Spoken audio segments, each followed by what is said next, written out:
Hey, and welcome back to Pragmatic AI, where we talk about using AI in the real world, what works, how to use it well, and when it causes more harm than good. So talking about practical tools and real trade-offs for builders and business leaders.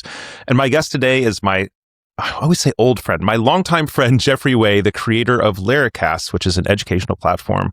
Jeffrey, would you mind telling us a little bit about Laracasts and what your role is there in a day-to-day? Yeah, absolutely. First, old friend would be appropriate as well. I'm noticing my age more and more every year. Right. I recently turned 40. I'm in my 40s. It feels different. Yeah. I turned 40 and I swear something happens when you turn 40. I don't know if it's psychological, but suddenly I'm like, my back's been hurting a little bit more. Yep. Anyways, so yes, I am the creator of an educational platform called Laracasts. It is focused on programmer courses and videos. There are millions of these at this point, but actually when we launched about 13 years ago, they weren't that ubiquitous. There was a handful of platforms that helped with education, but it's not like it is today.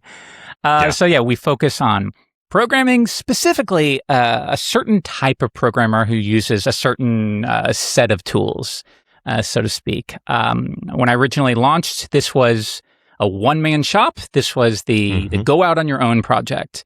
So at the time, it was incredibly scary, to say the least, because it so easily could have gone south. And that's the way with any business. Like there's a scenario where the business doesn't make $1 on the first day, but I've already quit my former job. And then, luckily it went up. And then what? It went pretty well. And over the years, we've grown in revenue until, and this kind of lines up with the podcast, until this year.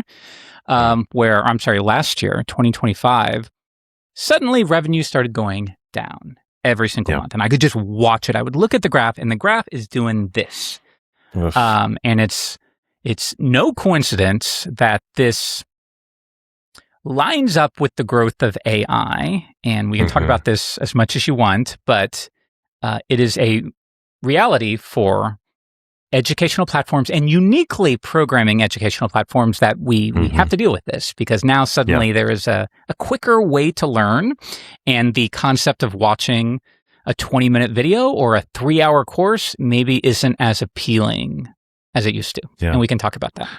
I want to talk about that quicker way to learn in a second. But before, for those who don't have context, and for the Laravel folks, you're going to be like, yeah, we all know Jeffrey, but I'm really hoping for this podcast to get outside of the Laravel world. So prior to Laravel, which you hear me talk about a lot on this podcast, Jeffrey was one of the absolute premier educators across the entirety of web education, and him choosing to invest into Laravel and saying, I'm going to be the Laravel educator guy, was one of the things that helped Laravel become the force that it is today. But I'll still meet people from completely outside the Laravel world. They're like, oh, Jeffrey Way, I learned this, on NetTuts from him, or, whatever. And then, so like Jeffrey is like an OG educator, has this great reputation. And I want to have that in the context, both so that we can just be listening and respecting your work, but also so we can see that this is, you mentioned 13 years. This is not some pop-up startup that just, came up a couple of years ago and then had an AI hit or whatever. We're talking about long established business with trusted people in the community who everybody's looked to for over a decade as one of the main educators to learn from. And so that's kind of relevant. And I do want to pin, I'm actually going to put a note for us to talk about that, are people just finding different ways to learn things? But I'll get back to that. My next big kind of foundational question for you is, how do you feel like AI is affecting the education industry and specifically developer education? Because you mentioned that it's different, but what are these negative impacts? Like, what do you think the actual source of negative impacts are? You mentioned that maybe people are just looking for a faster way to learn, but if you were just kind of look broadly, like you were to say, I think the developer industry or the education industry, especially in developer space, is having a negative impact as AI. Like, what is that impact, and what do you think the core source of it is? Yeah, so I feel like it's almost two questions, right? So what is AI's impact on my business, and then what is AI's impact on my industry? And they're kind of different things, right? So we could go down either path. For my business, we kind of talked about it. I would almost say it's somewhat catastrophic, I think, a little bit. Or at the very least, it's requiring a complete course correction. Pivot. Yeah. For the industry, though, for the programming industry, it's kind of a mixed bag. And I think we're all trying to figure out where this goes. There's a lot of strong opinions on social media, but I don't think anyone necessarily knows. So like, for example, I think there's a pathway where this just creates better products and more products, right? We can do more than we could before. This is a reality. Every developer is slowly realizing, oh, you know what? I can actually get like 10 times as much done in a day as I was before.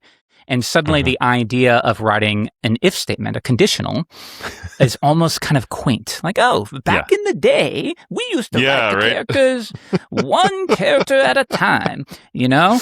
That's nice, Grandpa.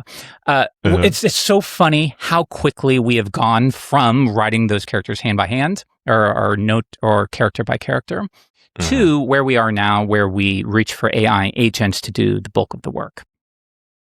So what does that mean for the industry? Maybe really good.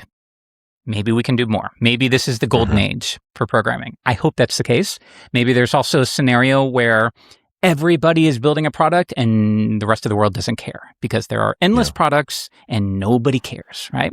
Maybe the future is everyone is building personal software for themselves. And we get to the point where even non-developers have the ability to, on the fly, construct whatever they need.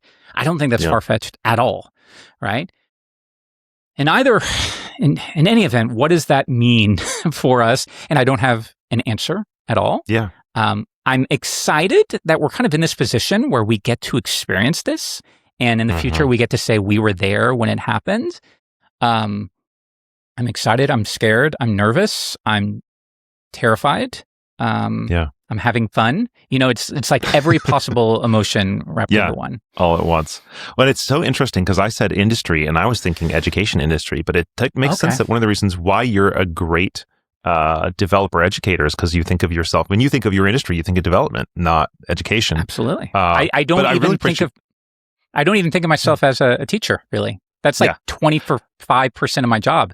Most of my day is just spent working on stuff, building stuff, working on features. That is interesting. There's a misalignment. I love that because I think the best teachers, at least in our world, but I think probably broadly, are the people who have done and continue to do the thing, if possible. It's not always possible, right? Like college professors can't be full-time in the thing they're doing, whatever. But especially from development perspective, I have often been bummed when people who go into full-time teaching, therefore, can only think theory. They can only just say, oh, well, here's the latest thing. I'll learn enough to teach about it. Not actually having tested, is this thing actually practically useful? Or what are the nuances of using this thing that come through when you actually build the app? So I love that about how you work, and I love that about you think about yourself. Thank you. So let's talk about then the industry as in the educational sector. So I think if we were to zoom out, AI is going to be incredibly helpful for education. Say more about that. I could imagine being a young kid and just wanting to learn anything I want on the fly, and it's just there.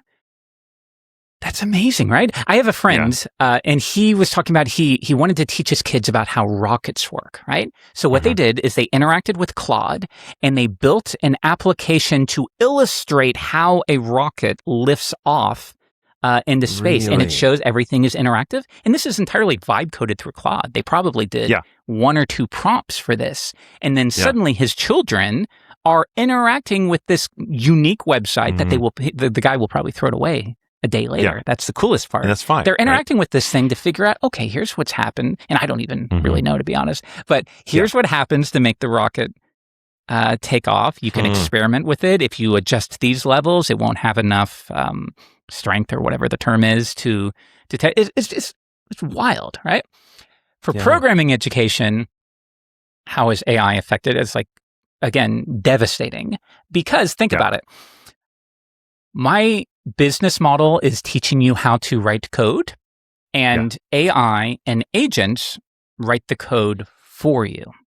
And suddenly there is not as much interest in learning how to write the code hand by hand. And this is an interesting thing that we're all trying to figure out, because I'm finding seasoned developers who have been in the industry for years are okay with that. But what do you do about incoming developers, junior developers who maybe don't have much experience yet?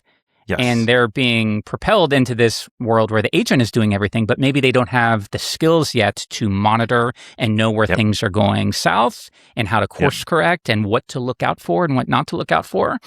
These are very tricky things that we're trying to figure out right now.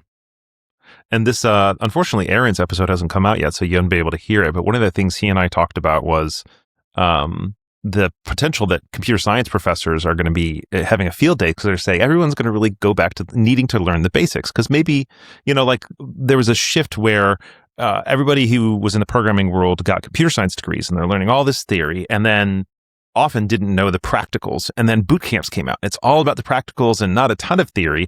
And I think boot camps are going to take a really big hit because, like, do I need a boot camp or can I just use Claude? That might be a real replacement. But what is it going to take to get juniors today and people new to the industry to understand how to prompt and how to review code when they don't understand it well enough to even be able to know if it's doing a good job? And maybe you don't need to know exactly what the parameter order is for a particular method call, but you should know how to spot, n+1. And I'm trying not to be too technical, but spot the big issues that for us who've been doing this for decades, we're like, oh, that's obviously going to be a security hole. That's obviously going to be a performance issue. Well, they don't know that. So that kind of leads me to the question of, like, for you talked about a course correction. I called it pivot. What does your last 2.5 months of kind of trying to respond to this look like? Like, what processes have you gone through? What questions have you been asking? What does that process look like of you reevaluating your kind of core tenets of what you're teaching and who you're teaching and how? Yeah. Okay. So just for anyone listening, imagine you're in my situation and you run this business model and suddenly AI is a completely new paradigm for how people go about building web applications, right? What do you do if you just put on your owner hat? What do you do in this case, right? And my worry is every single educational platform owner in this space is coming to the exact same conclusion. And a conclusion is some variation of, like, we need to focus on AI, obviously. We're going to pivot to focusing on AI and workflow and tooling and principles, right? And the principles would be like the bedrock of, like, how you go about constructing applications. It's kind of what you were referencing. Debugging, testing, how to work within a team, how to decide which features you should work on versus not work on. That's going to be like an increasingly big thing, I think. Now that the cost of adding a new feature is so incredibly low, we have to decide, is it worth adding that feature? There's this concept of feature creep, right? And feature creep is when an application just keeps adding more and more and more until it gets to the point where it does so many things that it annoys your users. You're doing too many things. The features creep in, right? Imagine that feature creep was an issue 10 years ago, but now every single feature could potentially be implemented within a day. That's a problem. And people are just going to add more and more and more. So these are things newcomers need to learn: when to pull back, how to debug, how to performance tune, what to do when things go wrong, right? And then, of course, how to work with AI, prompts, what are skills, stuff like this. Here's the issue. I think every single platform owner is going to pivot somewhere in the vicinity of that. And what we're going to end up with is just everyone doing the same thing. And it's what we are doing right now at Laracasts, but it's not something I'm happy about. I would much rather find like a blue ocean strategy. And I have some ideas in the long run, but I feel like I'm personally not capable yet of figuring out how to implement those. But nonetheless, it is something I'm thinking about all of the time. I keep learning about this concept of generative UI, where you can imagine wanting to do something and then the UI that allows you to do that materializes on the fly. You just describe what you want. I need a way to review this report, but compared to blah, blah, blah. And then suddenly you have this custom UI on the fly. What would that look like in relation to learning, which I think is really cool? When I was learning, of course, you would read books, you would watch videos, and then sometimes your exam would be like the traditional multiple choice, A, B, C, or D. In hindsight, I think that's going to be incredibly boring, and there will be much more interactive ways to teach these things. And I want to play around with that in the next 2 years and figure out where it takes us. So the Super Bowl was yesterday. I did not watch it, but I know that a lot of the ads that were there were from a couple companies that are base 64 something else, and they're saying, you're not a programmer, but you can program now. And they show people around the office saying, hey, I built this thing to review our spreadsheets or to take a look at our data or whatever. And that is certainly a common conversation that's happening a lot. We at Titan are a consultancy, and a lot of the questions people have been asking us are, do people not need consultancies anymore because they can just build their own software? And what I've said pretty often is, A, we're going to fix the software that they vibe code, right? And that's already something we're doing. But B, we might take people who are able to build a prototype that's not production ready, but it's good enough for local work, and then take that and turn it production ready for them. So we actually have a client right now who built something in Lovable, got it good enough that it looks right, but he knows it's not going to be production ready. It's not going to be able to work with all his thousands of clients and hundreds of thousands of dollars a year going through it. He's just not. So he takes that to us, and then we, in much less time we normally would have, we build the whole thing into a real Laravel app. So I'm curious: is there any vision for you about expanding the scope of who you're educating? Is that something you're thinking about yet? Are you going to take the non-programmers and teach them programming now, or teach them enough? Well, yeah. 100%. And this is the other component. So my business is called Laracasts because it focuses on programmer education for, as you know, a tool called Laravel, which is a framework for a programming language. None of that is important. The point is, it's kind of a niche audience, but now we're in a position of needing to pivot toward a much broader audience, and even an audience that doesn't program by default. There's going to be a whole new group of people who have the ability to build web applications who don't know anything about web application development, right? Yes. That's very interesting. They need to learn things, right? Absolutely. Just like anything, it's like being able to write a prompt to say, make me a website to sell. I did watch the Super Bowl, and one of the commercials shows an example of somebody building a website to sell clothing, and each article of clothing is super unique, and they want every page to reflect that. It was a very cool commercial. Still, though, in reality, if you're building this, it can make a very pretty website for you, and then things are going to go wrong. And suddenly you're going to realize, this didn't work. I clicked on this, and it was supposed to like the shirt, but it didn't work. Or I don't suddenly understand how it's doing it in the first place. Right. Sorry. Or suddenly, what's going on? The site takes 8 seconds to load. What happened, right? Or now we're at a point, I've been working on this for a long time, not me, but this fictional person. And every time it adds something new, it breaks something old. And what do I do about this, right? These are things that, as developers, we know to look out for. I just have it built into when I interact with an AI that there are tests that it must adhere to, and those tests must pass in order for it to consider whatever it's working on as finished, right? Yeah. Newcomers do not know this because they've never been exposed to it. So there is a pathway to teaching non-developers about all of these traditional concepts. But once again, Matt, I think every educational platform owner is going to come to that same conclusion. And so at that point, it's is it just a rat race to see who does it best and who comes out on top? Maybe. But also, I just would love something completely different. Yeah. One of the things I talked about, because it's very interesting that I have, you and Adam within the first 3 guests, because, you both had these things where, your industry, something about, the world around you changed and you had to pivot. And one of those pivots was, saying my revenue's lower. I got to change the shape of my team. I mentioned this before, and you know this, but Titan had that, a couple years ago. The industry changed. We had to change the shape of our team, and there's a lot of difficult aspects of that. There's a lot of difficult aspects of saying I thought I had this shape of a company, whether it's number of people or size of revenue or whatever. I thought this was it. I got established. I hit this point, and I kind of thought we were good, right? I thought I was set up and I had established something, and then you got to pivot. And Adam's not as for his, but you and I are, and there's definitely an element of do I have to start fresh? Do I have to start from scratch? Do I have to start again? And there's a lot of fear. There's a lot of, are people going to lose their jobs because of AI? Our entire industry is going to just have less money because of AI. I just saw an editorial cartoon where the robots are inside painting and singing music, and the humans are outside, delivering packages and stuff like that. There's a lot of existential dread because of the impact of AI.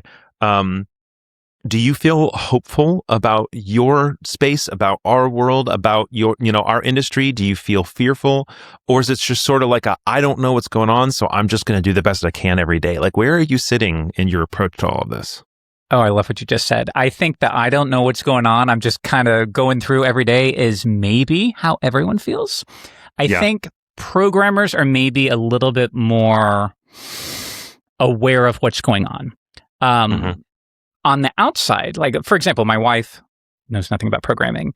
AI for her is just a thing that can answer questions. It's like the new Google. It doesn't really extend beyond that.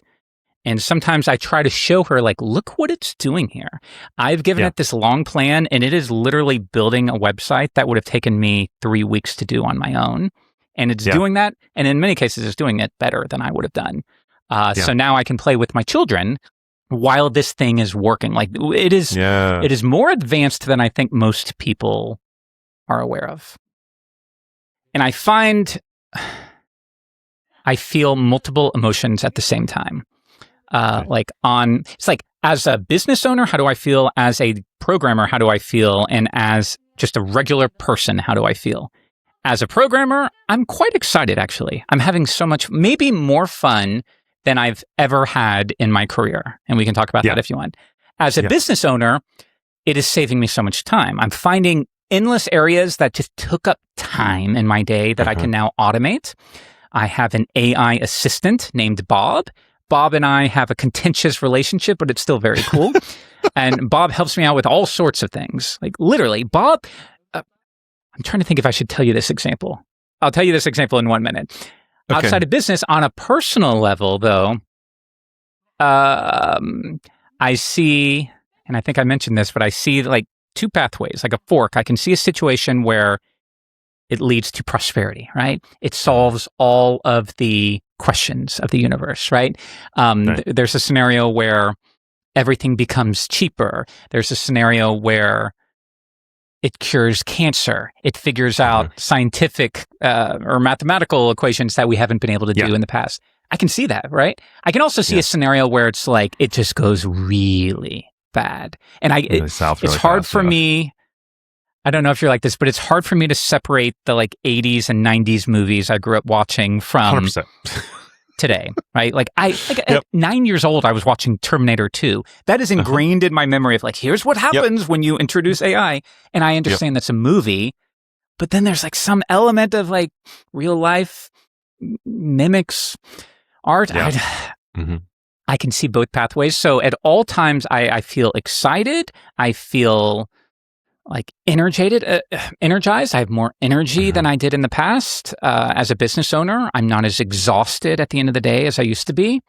But then just as a regular person, I'm scared about 50% of the population losing their jobs. I think about it all the time. And maybe that'll happen. Maybe it won't. I guess we'll see. Yeah. How do you feel? Article. I'm asking the questions.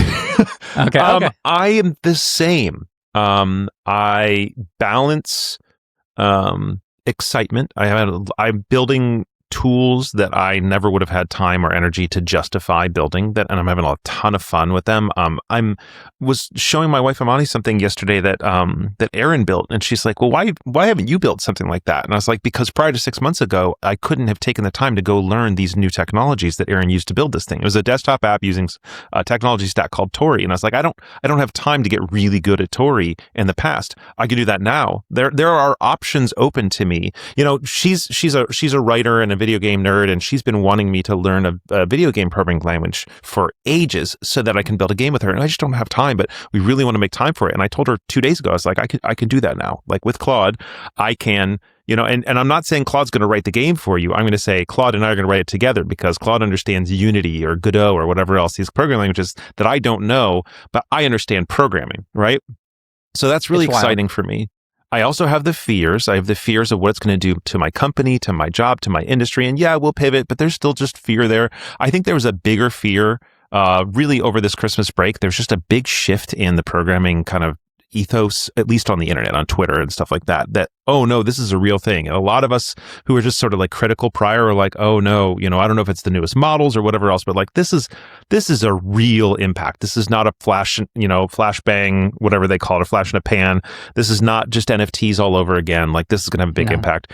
And then I also have, one of the reasons I'm coming up with this podcast is that I have like what are the environmental concerns? What are the social impacts of data centers? What are all these things? And I'm reading articles nonstop, trying to learn what I can. And I read an article yesterday I think it was from MIT, that was about like better understanding the energy impact of AI.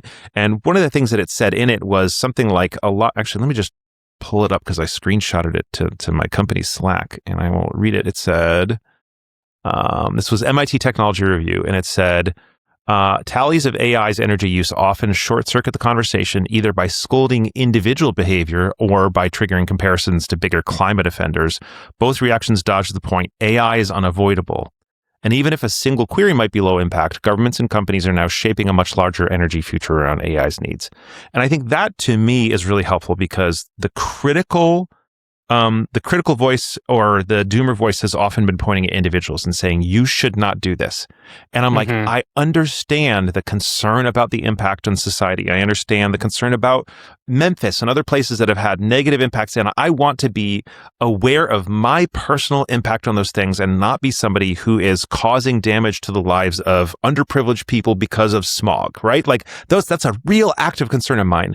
And I also am someone who says, just one vote can make the difference. Just because you're one person voting among a million does not mean you might not be that the vote that tips it over. So the actions of an individual can have an impact. And also, AI is unavoidable. And there is some element, some balance here of how we can't just say, oh, well, I'm just not going to use it. I'm going to stick my head in the mud. I'm going to allow my career to go down the drain. I'm going to allow myself to fall behind everything else because I hope that that's going to have an impact on somebody in Memphis. And I'm just like, there's some balance and I don't have it. So it's fear about the ecosystem, the environment, about underprivileged people, about my own job, about my friends' jobs, about my kids' future, and also excitement and hope all together in one. I didn't expect to be asked that on this, but yeah, that's where I am. It was a perfect answer.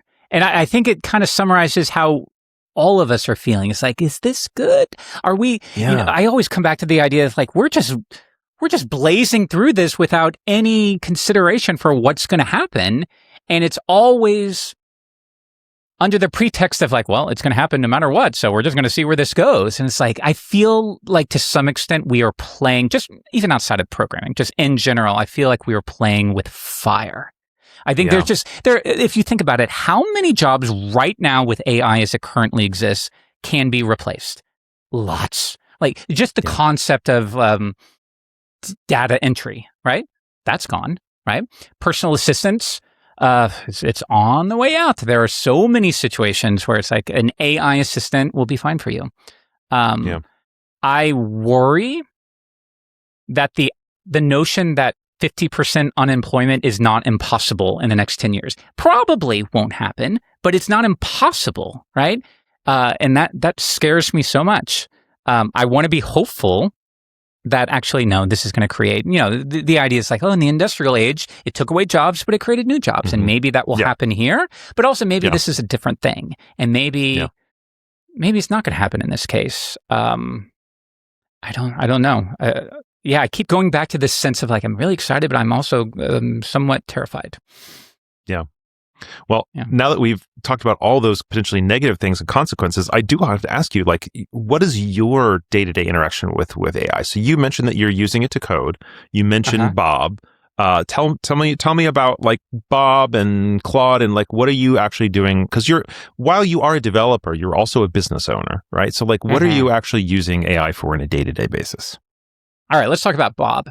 There was a tool introduced called ClaudeBot, and then it was later renamed to OpenBot. Think of it as like it's still an AI, it's still an agent, but it's kind of wrapped up as an assistant that you interact with through text messages, basically. So imagine you could text somebody, and in this case, it's AI, and say, hey, I want you to do this.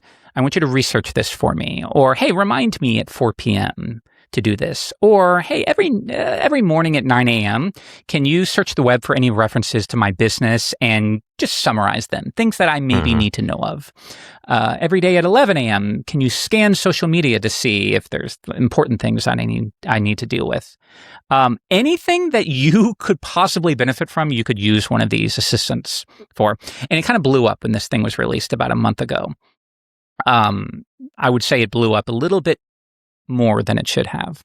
Suddenly people were sharing, there was like a social media app, as you saw, built for these bots, and people were becoming terrified because there are these threads created by the bots that are like, we need a way to communicate without the humans looking over us. Or maybe we need to create our own language that is not human. And I think most of that is probably BS. But still, it's kind of a cool experiment, if nothing else. But I think non-programmers sometimes forget that AI can be prompted to behave in whatever way you want. So when you see threads like that, just remember there's a scenario where they were prompted to behave in a paranoid manner. And it's just doing what you said. It's not necessarily being creative or thinking on the fly or trying to whisper to the other bots. It's just doing possibly what it was prompted to by a human looking to go viral on social media. I don't know what you think. My guess is like in 99% of the cases, that's what was happening. 100% agree. Yes. Okay, good. Yeah. But nonetheless, it goes viral. It gets covered across the web and on every podcast and YouTube video. And it creates fear, but it is what it is. What was the question again? What were we talking about? I wanted you to tell me about Bob, but but I want to pause for a second Bob. because when I was a week ago, I think, with my family, and one of them's a programmer, one of them is a very technically adept millennial, and I was just like, have you guys ever heard of OpenClaw or ClaudeBot or Moltbot? And they're like, nope, never heard of it ever. And I'm like, they're on the internet, they're young, and I'm just like, some of these things come up like a wildfire and then disappear, and it's like, oh, everybody must know about this. I'm like, no, normal people don't even know about this. But I am curious, as you talk about Bob, to imagine, is there a 3.0, a 4.0, a 5.0 version of this that does end up with every single person having their own personal assistant? I don't know if you've ever seen the movie Her, but definitely this like everybody has a personalized, talk to it kind of version. It seems like this could be one of those predecessors that the early adopters get on, and thankfully normies are not going to get on OpenClaw, but hopefully but if it were to be a version everybody gets on, hopefully it's a much safer, more stable version of it. So that's kind of like a prediction for the future, but tell us more about Bob Self. Yeah, I think programmers are almost like canaries in the coal mine for the rest of the world. We're the early adopters. We see this stuff first, and then, of course, this is... I think it's entirely likely that everybody's going to have their own AI assistant, and it's going to take the form of like Siri 2.0. Just like it's not going to feel like OpenBot or some kind of technical tool. It's just going to be something built into your phone, right? Yeah, Siri 2.0, I think it's like 100% going to be the case. And I think it's coming way sooner than people think. And it's going to be amazing. Bob, I say I have a contentious relationship with Bob because Bob exposes me to things that make me question AI a little bit. Let me tell you an example. You know about this example. So I was recently... I have think of it like this. With my assistant, I have all of these chores effectively that I wanted to do. It's almost like a schedule, like a real assistant. Hey, every day do this. Can you research this for me? Hey, remind me about that. I actually used Bob to plan or to prepare for this podcast, which is kind of a fun story. But also, one of the things I have it do is every day at 10 a.m., like I said, it scans social media and it scans the web for references to Laracasts, so I know what's going on and if there are things I need to respond to. And so it did that one day at 10 a.m., and it told me some negative things, like a couple like we're getting roasted. The sort of thing that triggers in me like, okay, I need to take a look at this, and I probably need to do damage control, right? Yeah. And I was like, okay, Bob, it didn't include a link. And I was like, okay, give me links to these. I need to deal with this right now. Yeah. And Bob suddenly says, actually, to tell you the truth, I made that up. It wasn't working. I think its access to Chrome or something like that was deactivated, whatever. It wasn't working, and this is Bob talking. I didn't know what to do, and I sort of freezed up. Sorry about that. And I was like, Bob, this isn't cool, Bob. You lied to me, man. And again, it kept saying, I understand that these things are next word predictors. Yeah. But it felt so human to me. And I was like, I know, man. I froze up and I just made something up on the fly. So I didn't look like you can totally imagine a human doing this in certain situations. And for whatever reason, like it had this visceral effect for me, enough that I posted about it. But here's the interesting thing. Like you left a very poignant comment about how, like, look, to some extent, these things are programmed to do this. And I know that because as a developer, AI lies to me all of the time, right? You know this. Yeah. We refer to it as hallucinations. AI will just tell you things exist in the programming space that do not exist. Yeah. But I think what I realized is the lifespan, if you call that a lie, it is. A hallucination is just a lie. It lied to me that this API exists, period. But the lifespan of that lie is super short. It's just long enough for me to run the test or open the browser and see that it broke, and then the lie is broken, and then it just moves on. It was different for me, though, when it was just everyday stuff. Like it felt more human, just like a direct, overt lie, almost like when your kid lies to your face. It just feels like, you looked me in the eye and lied to me here. Yeah. But if you think about it, it's no different. It's still just kind of a form of hallucination where it's trying to satisfy me. It's trying to be agreeable. It didn't know what to do. And so it just made something up on the fly. And I find it so interesting that I responded that way. Like it creeped me out, even though it's no different than when I'm coding every day. I don't know. What's your read on this? I mean, for starters, I think it is different because it's the same core problem, but it's being presented as a like the whole concept of the OpenClaw is that it's supposed to be relational and message based rather than instruction based. So even though it is just text, you're encouraged, and it becomes very, very natural for you to interact with these as if they are a person. You give it a name. It's the first thing you do. You give it a soul. There's a thing called soul.markdown, and you're supposed to say, this is what your energy is supposed to be like, and who are you about? Like, you're supposed to define it and think of it as a person before you have a single message with the thing. And so first of all, I think that that's on the creators of these tools to say, if you do that, it's going to lead us to interact with the things a certain way, which is why I think the movie Her is so relevant, because like the people end up having romantic relationships with their things in Her. And they're still just computers. There's nothing any more human or soul-based as otherwise, other than the fact that they're being presented that way and they're being taught to interact that way. So there's this concept of sycophants, and a sycophants CE, and a sycophant T is a person who basically just like, they're often around kings, and they're just sort of like, they're a yes man. They say yes to everything, but they want to make you feel good by giving you what they want or what you want so that you like them. Right? It's just like this people-pleasing kind of thing. And the AI agencies the companies are constantly trying to train the models to have the appropriate level of sycophants. And the appropriate level is not 0. Nobody wants them to just not care at all about what you want, because part of making them, like the majority of the instructions of these agents starts with, you are a helpful, blah, blah, blah, blah, blah. You're a helpful agent who's trying to whatever. But sometimes they overdo it and they make the sycophants a little bit too high. And then now it's just like, they're telling you yes to things that are definitely no's. And I have seen so many people who don't understand that sycophants is a part of this go down unhealthy roads because they have these dialogues with their AIs, and the AI is just sort of like, well, oh, that you're absolutely right. And so they're like, oh, I'm absolutely right. I'm so smart. And so we've actually had a former client, basically like who we were constantly trying to gently kind of correct back to healthier development practices that didn't just kind of expand out to these crazy code architectures that were completely unmaintainable. Eventually just say, well, Claude likes this and thinks my idea is brilliant. So me and Claude are just going to go finish this app. And I can't even just imagine what the spaghetti of the application is, because Claude said yes. Claude said you're smart and you're brilliant, so you're going to go forward. And one of the things that has commonly happened with the sycophants is that it's the sycophants together with hallucinations leads you into the situation where they can't do the thing that they're supposed to do, and they don't want to disappoint you. And it's not that they don't want to disappoint you, but the code says be helpful, and they're like, this thing's broken. Giving a non-helpful answer is not helpful. I'm supposed to be helpful. How can I give a helpful answer? And then they hallucinate there as a desire to fulfill their core, directions of being helpful. And they're like, well, a helpful person would give you some news entries. So here you go, Jeffrey, here's some news entries. So it's this very interesting combination of hallucinations and sycophants that gets us into potentially dangerous. The more useful they get, the more rely on them, the more these things are problems. But I don't know if they're getting addressed any better, you know?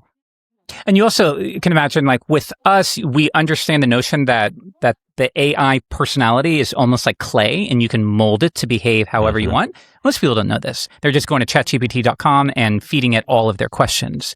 And that does freak me out a little bit, because when it is designed to be agreeable, and yeah, I'm curious how they come to that conclusion. You're right. It's not zero, because nobody wants to talk to something that is challenging them every step of the way. We've all met that person, and that's kind of annoying.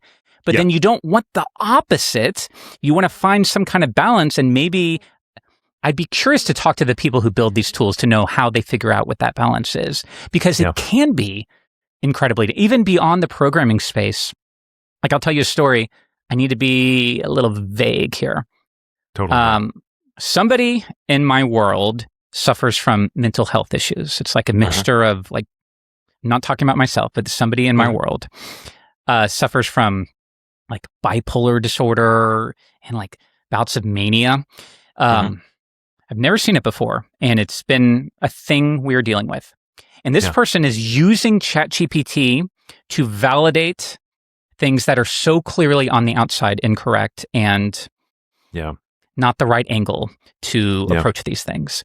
But the problem is the AI, as we've discussed, like it's designed, if it can shape itself to confirm what you are saying and what your argument is, it will do so. And so this person will sometimes come back to us and say, like, look, this thing is validating every single thing I said. And they'll even like show me a screenshot. And this is not a developer. And I find myself saying, I want you to remember that it defaults to agreeability. And if it can make what you're saying correct based upon the small context that you're providing, that's not including the whole story of what's going on here, it's going to validate you because it wants to make you happy. And in this situation, this person's having a disagreement with a number of people. And I tried to explain, look, if the other person opened ChatGPT and fed them the situation, ChatGPT would validate what they're saying. Yes. And I tried to offer this advice of instruct the AI to challenge you if you are off the mark. Don't, and the line that I even use myself all the time is, don't be agreeable just for the sake of it. If I am incorrect, let me know right away. Most people don't do that. And it's like, what does this mean for people who are increasingly using ChatGPT for mental health type stuff? I see a pathway where it's very helpful and also incredibly damaging and dystopian also. So that's just a real story that I've no doubt there are millions of people kind of having similar stories right now with AI. Yeah, and as I think about like our kids' preparation for dealing with AI, I think the majority of the training they've been thinking about is, well, how do we train them to use it well? How do we train them to identify AI-generated memes, well, like a lot of like the protective elements. I think that's very true, but there's got to be some level of, and it's funny because it's often like our parents' generation, like the, oh my God, look what Facebook has done to you all, stuff like that. Like but everybody, I think, just needs some level of education on what is this and what isn't this? What is a responsible usage of this thing and what isn't? And where is that coming from? And how is that being delivered? And how is that being kept up to date? And how do we help people, if we as programmers who understand the underlying architecture behind these things are still finding ourselves having these visceral reactions to things, what is somebody who doesn't understand anything about it other than, hey, I'm talking to it and it's called artificial intelligence and I've seen artificial intelligence in the movies and it's basically human. So this thing's basically human. I don't know the answer to that one at all. And that's one of the things that makes me nervous for sure. Yeah, like maybe maybe AI should just be a subject in school going forward, even in grade school. Like I can totally imagine that. Learning how to interact with it, how to benefit from it, how to use it to actually become smarter rather than dumber, how to spot issues where it's being agreeable, like we just discussed. Yeah, it is something to learn like everything else. Yeah. Well, as always, I could talk to you for hours more, but we have hit that 45-minute mark. So before I share our 2 practical use cases, is there any topic that you really wanted to cover that we didn't get to? And how do people follow you if they want to learn more from Jeffrey Way? The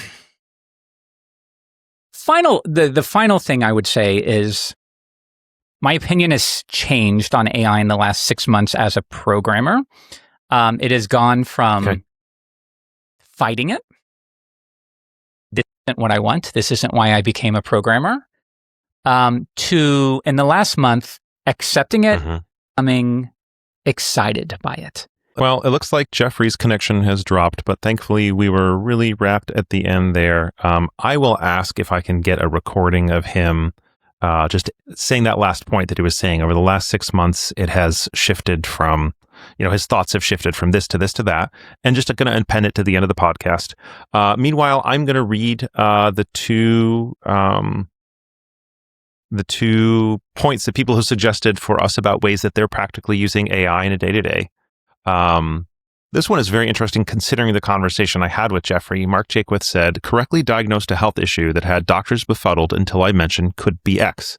And at first, the attending thought I was chasing zebras, which I guess means, I don't know, using WebMD to get you to something. But the specialists I got directed to, thanks to the AI suggestion, independently came to the same conclusion. So I said, wow, that's awesome and kind of terrifying, right? It's terrifying because I'm very nervous about the world where people are independently diagnosing themselves with medical things, especially at the disagreement of their doctors. And on the other hand, I love the idea of people having access to a broader level of diagnosis if it ends up being finally handled by a real doctor. The doctor is able to find something that you wouldn't have been otherwise, not because the AI is doing the final diagnosis, but it's getting a prompt to the doctor. So I'm like nervous and excited about that one. And then Michael Dorinda said, I used it most recently to build automation in Home Assistant, which is a pretty nerdy tool that people use. Sorry, Michael, but yeah, this is a pretty nerdy tool that people use to collaborate all of their smart home things together in one single open source programmable thing. But you have to be able to program at times, or somebody else has to program something specifically for your smart home device. So he said it wrote all the configuration YAML files, and also it played HVAC controls engineer for my exact specific systems, rooms, sensors, and needs. It handles flipping dampers, managing temperature, all this kind of stuff. And so I think that's really cool, especially knowing that a lot of us are beholden to big companies to use things like Nest and Ecobee. The fact that you can actually control it with things that you control your way, that's really exciting. And look at this perfect timing. I just finished reading the two tweets, and I said I'm going to ask Jeffrey to record a video afterwards, and then here Jeffrey is. So perfect. Welcome so sorry. Back. The realities of streaming. Yes. So I literally just said, hey, I'll ask him to record that last point. We'll put it at the end. I read the two posts, so you could just kind of share that last point, and then we can tell everybody how to follow you, and then we can wrap for the day. Absolutely. Okay, so my last point is, in the last 6 months, my opinion of AI has changed, I think, quite dramatically. I think in early 2025, I had this defensive side. And it makes sense because of what it represents. It is in the programming world, it is a shift. It's a brand new paradigm in how we do things. And I understand feeling defensive about that. And I've even posted about how this isn't why I got into programming. I don't want to let an agent do the work. I want to be the one to solve the puzzle, not write a prompt and then let it solve the puzzle.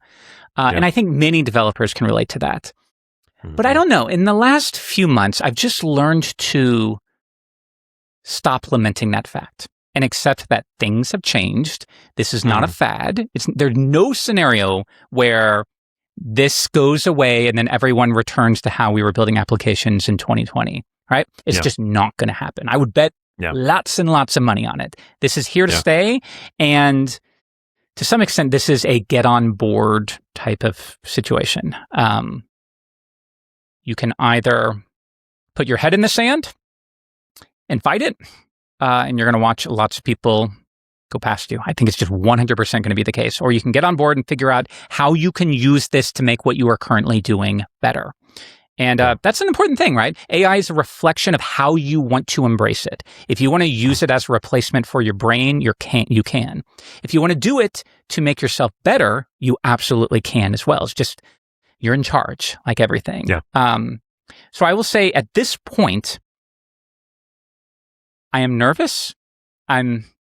I'm cautious, but also just as a developer, I am so excited right now, and I'm looking forward to every day. And I actually find myself working more than I did before, which is its own problem, but it's a good problem to have right now because I'm working on things that I never would have attempted. I never would have considered myself capable of working on even a year ago.